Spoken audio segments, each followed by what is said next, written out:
매년 서울대 소비트렌드 분석센터에서는 총 10가지의 미래 트렌드를 예측하는 트렌드 코리아라는 책을 내놓습니다.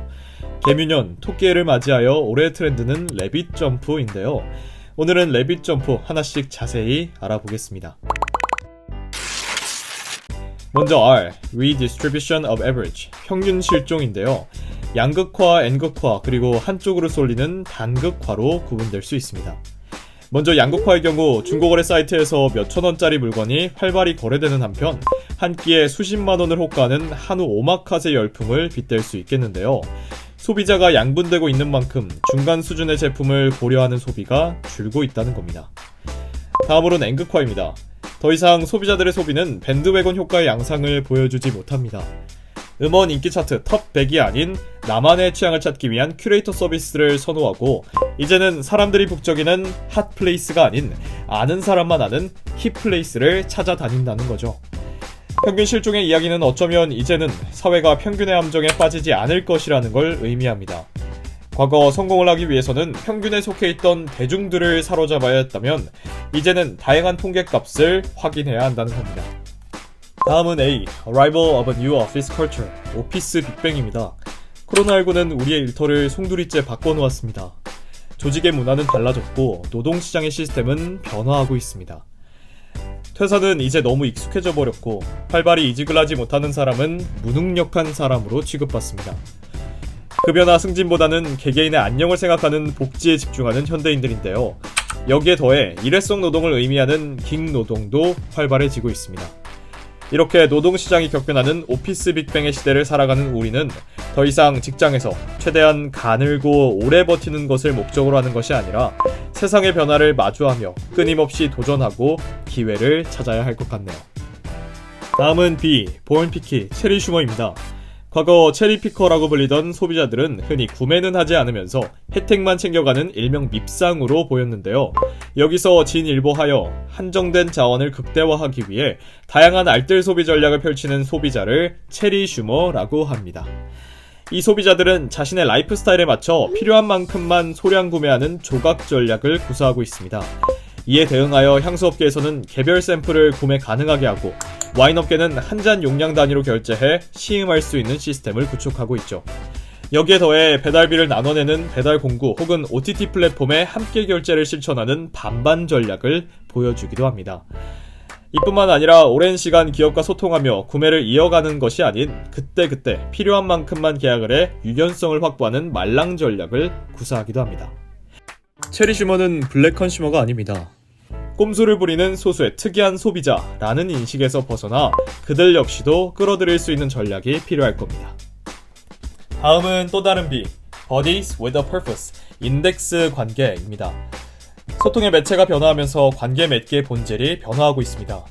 목적을 기반으로 형성된 수많은 인간관계에 각종 색인을 뗐다 붙였다 하며 효용성을 극대화하기 시작한 겁니다. 먼저 관계 만들기는 분명한 목적을 가지고 의도적으로 만들어지거나 혹은 완전한 우연에 기대는 랜덤 방식으로 형성됩니다. 그리고 이렇게 관계가 만들어지면 그 친분을 분류하죠. 분류된 친분은 붙여진 색인을 수시로 다시 떼고 붙이기를 반복하며 관리하게 됩니다. 이러한 인덱스 관계가 일반화되면 소비와 직장 생활은 물론 경제 트렌드에도 지대한 영향을 미칠 것으로 보이네요. Irresistible, I인데요. 뉴 디맨드 전략입니다. 상품 과잉의 시대, 우리는 새로운 수요 창출을 위해 허를 찌르는 솔깃한 참신함이 필요합니다. 수요는 크게 두 가지로 나뉘는데요. 사용하고 있던 제품을 바꾸는 교체 수요와 가지고 있지 않은 제품을 구매하는 신규 수요입니다. 각 유형별로 뉴 디맨드 전략을 펼치는 방식이 다릅니다. 먼저 교체 수요의 경우 업그레이드가 가장 흔한 방법이겠죠. 하드웨어와 소프트웨어의 업그레이드를 통해 소비자들을 유인하는 겁니다. 하지만 이러한 방법 외에도 환경 컨셉, 프리미엄 컨셉 등을 더딥히는 것도 좋은 방법이 될 수 있습니다. LG전자의 시그니처 시리즈가 예가 될 수 있겠네요. 마지막으로 지불 방식을 바꿀 수도 있는데요. 렌탈, 구독, 후불, 보상 판매처럼 다양한 방식의 결제 방식을 통해 상품의 교체를 이끌어내는 거죠. 신규 수요의 경우 기존의 시장에 전혀 볼 수 없었던 파괴적 혁신을 통해 창출될 수 있습니다. 인터넷과 전화기 결합이었던 아이폰이 좋은 예시가 되겠죠. 하지만 이는 매우 어렵습니다. 새로운 기술력과 자본이 필요하기 때문인데요. 그래서 기업은 다른 전략을 사용하고 있습니다. 한정판 스니커즈 열풍과 함께 스타일러 슈케이스를 개발하는 등 새로운 카테고리를 만들거나 시각장애인을 위한 시계인 브래들리 시계처럼 극소수의 니치 취향을 고려하는 것이 하나의 방법이 되고 있습니다. 하지만 아무리 뉴디맨드 전략이라고 할지라도 정답은 소비자일 겁니다. 소비자 입장에서 시작하는 것, 소비자를 생각하는 것, 그것이 가장 중요할 겁니다. 다음은 T, Through Enjoyment, Digging Momentum입니다. 자신의 취향에 맞는 한 분야에 깊이 파고드는 행위를 하는 사람들이 늘어나는 트렌드를 디깅 모멘텀이라고 지칭하는데요. 몰입하는 재미를 느끼기 위해 컨셉에 열중하는 컨셉형, 같은 대상을 좋아하는 사람들끼리 적극적인 소통을 통해 몰두의 정도를 높이는 관계형, 특정 물건이나 경험의 수집을 통해 만족과 과실을 추구하는 수집형이 있습니다.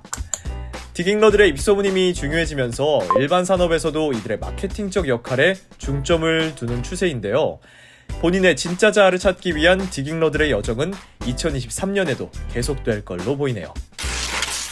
점프의 제의는 점블리 알파 제너레이션, 이 알파 세대입니다. 태어나 처음 말한 단어가 엄마가 아닌 인공지능 AI 알렉사라는 진정한 디지털 원주민 알파 세대가 등장했습니다.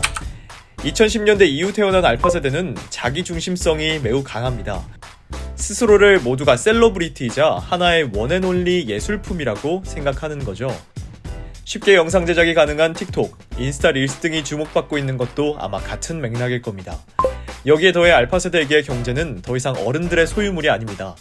미성년자 주식계좌 개설은 늘어나고 있고 경제를 이야기하는 아동서적도 서점에서는 큰 인기죠.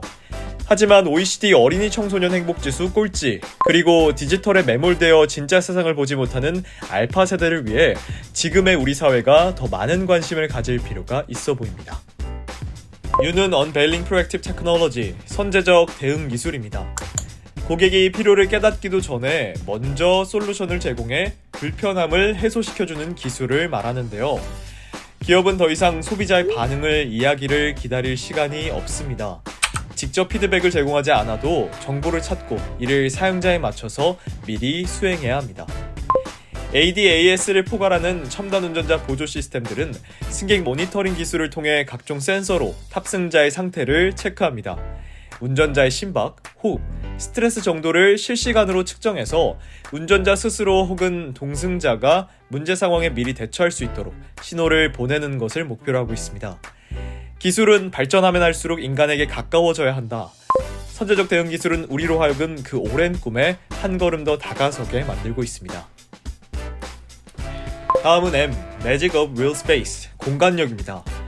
코로나19로 메타버스, 줌 등 가상 공간이 현실을 대체하고 있지만 오히려 이런 상황일수록 실제 공간이 더욱 큰 주목을 받고 있습니다. 더현대 서울처럼 매장을 아예 더 크게 만들거나 아마존의 소형 백화점처럼 아예 더 작게 만들어 마치 중력처럼 고객과의 거리를 최대한 가깝게 하는 방법, 차별화된 그 공간만의 경험을 제공하거나 지역 주민들과의 교류의 장으로 만드는 방법 등이 전략으로 주목받고 있습니다. 엔데믹 시대에 펼쳐질 공간의 새로운 기회를 잡기 위해서는 공간은 이제 단순한 공간이 아닌 명백한 공간력을 가진 공간으로 탈바꿈해야 할 필요가 있어 보입니다. 마지막은 P, 피터팬 앤 더 네버랜드 신드롬. 최근 한국 사회에서는 나이보다 어리게 사는 것이 하나의 미덕이 되고 있습니다. 포켓몬빵, 공주 세트 같은 아이템을 통해 어린 시절로 돌아가고 싶어 하거나 혹은 젊은 외모 유지를 위해 신경 쓰는 30, 40대 등을 통해 확인할 수 있는데요. 인간의 생애 주기가 길어지면서 이 어른이라는 개념이 점점 변화하고 있는 겁니다. 하지만 사회 전체가 유아화되는 부작용을 낳지 않게끔 하려는 개개인의 노력도 여전히 필요할 것 같습니다. 오늘은 트렌드 코리아 2023 10가지의 2023년 트렌드를 알아봤습니다. 더 자세한 내용이 알고 싶다면 트렌드 코리아 2023 책을 통해 확인하실 수 있습니다. 도움이 되셨길 바라면서 그럼 다음에 더 좋은 영상으로 찾아뵙겠습니다.